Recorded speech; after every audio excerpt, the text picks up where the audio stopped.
میرے حضور کی بارگاہ میں ایک سائل آیا اور بہت پریشان کہ یا رسول اللہ صلی اللہ علیہ وسلم، غربت، تنگدستی، فقر، غربت، تنگدستی، فقر، اور گھر میں حالات مفلسی، بدحالی، اور یہ غربت ہماری والی نہیں، وہ پیٹ پہ پتھروں والی غربت۔ خیال کرنا، ہمارا جو آج کا کہتا ہے نا میں غریب ہوں،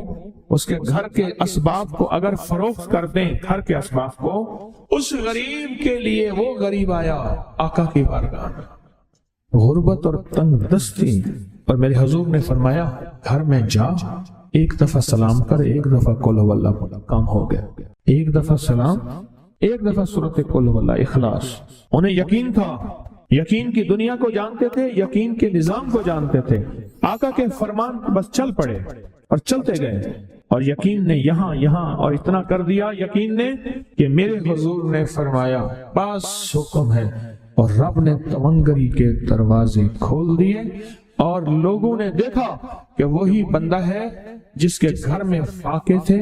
آج لوگوں کو بانٹتا پھر رہا ہے اور اس کے پاس ختم نہیں ہو رہا۔ ایک شخص بالکل مفلس تھا اور وہ یمن کی کسی بستی سے آیا تھا، عاشورہ کے دن، کتنے دن کا سفر کر کے آیا تھا، اس کی کمزور سی اونٹنی تھی، اس کے پاس بھی کھانے کو نہیں تھا، اس کی اونٹنی کے پاس بھی کھانے کو کچھ نہیں تھا۔ وہ آیا اور آ کے دعا میں شامل ہوا اور ہمارے ساتھ بیٹھ کے درود ابراہیمی پڑھتا رہا۔ کہا وہ بدو تھا، اسے درود ابراہیمی صحیح پڑھنا بھی نہیں آتا تھا، ہم دیہاتی کہتے ہیں، عرب میں اس کو دیہات میں رہنے والوں کو بدو کہتے ہیں، اس کو پڑھنا ہی نہیں آتا تھا، اور کہا ہمارے عمل میں شامل ہوا۔ آئندہ سال جب آیا تو اس کے ساتھ 7 اونٹ تھے، اور ہر اونٹ کے اوپر خوشحالی کے اثرات تھے، اور وہ خود خوشحال تھا، اس کے بیٹے ساتھ تھے، اور ہمارے لیے بہت توشے لایا اور ہدیے لایا، اور کہنے لگا کہ میں نے یہاں سے جانے کے بعد وہاں اونٹوں کا کام کیا، اونٹ ایک لیا، اس کو بیچا، بس اس میں برکت کے خزانے مجھے یہ ملے، اور آج میرے پاس خوشحالی ہے۔ اللہم بارک علی محمد، ہاں یہ اس کا ترجمہ ہے، وعلی آل محمد، جو برکت ملی تھی محمد آل محمد کو، اس میں سے آج ہم نے حصہ لینا ہے، جو برکت ملی تھی، اور جس برکت کو ہر نماز میں ہم پڑھ رہے ہیں۔ کبھی خیال ہی نہیں کیا، ساری زندگی نماز پڑھتے پڑھتے، ساری زندگی اتحیات پڑھتے پڑھتے ہو گئی کہ ہم یہ درود پڑھ کیا رہے ہیں، اور اس درود میں کن ہستیوں کا تذکرہ ہے، خیال ہی نہیں کیا، آج تک خیال ہی نہیں کیا۔ برکت اپنے غیب کے خزانے سے ملتی ہے، برکت غیب کے خزانے سے ملتی، اور ایک کثرت ہے، ایک برکت ہے۔ کثرت بھی بتا دو، کثرت بھی بتا دو، کتی کتنے بچے دیتی ہے، سورنی کتنے بچے دیتی ہے، سورنی بڑے بچے دیتی ہے، خنزیر بہت بچے دیتا ہے۔ ہم مری جا رہے تھے روحانی منزل میں، مری تو ایک جگہ نا کھلی جگہ پہ،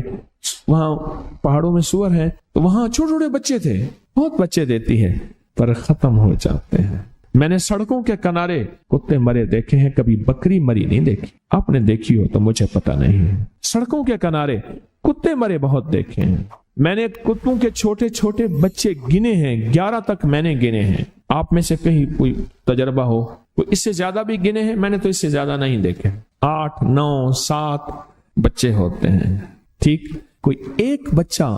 اگر یہ 11 زندہ رہ جاتے تو آج تو میرے خیال میں سڑکوں پہ جگہ نہ ہوتی، کتے ہی کتے ہوتے۔ کیوں؟ اللہ نے حلال میں بکری میں برکت رکھی ہے، کتا حرام ہے، اللہ نے اس میں کثرت رکھی ہے، کثرت رکھی ہے، یعنی وہ زیادہ ہیں، برکت نہیں رکھی، برکت نہیں رکھی۔ قدرت کا نظام دیکھیں کہ اللہ نے سپنی جو ہوتی ہے، سانپ کی مادہ سپنی میں اولاد کی محبت نہیں رکھی، جو بچہ پیدا ہوتا ہے اس کو خود کھا جاتی ہے، جو بچہ پیدا ہوتا ہے اس کو خود کھا جاتی ہے، اور جو ادھر ادھر بھاگ کے نکل جاتا ہے وہ سانپ بن جاتا ہے۔ اگر وہ خود نہ کھاتی تو یہاں تو چونٹیوں کی طرح سانپ ہوتے۔ دل میں محبت اللہ نے رکھی ہے، سانپ کی سپنی کے اندر سے محبت نکال دے، اللہ ہی دلوں میں محبت ڈالتا ہے، اور محبت ڈال دے ماں کے دل میں، حالانکہ وہ بھی ماں ہے، پر اس کے دل میں اللہ نے اولاد کی محبت نہیں ڈالی۔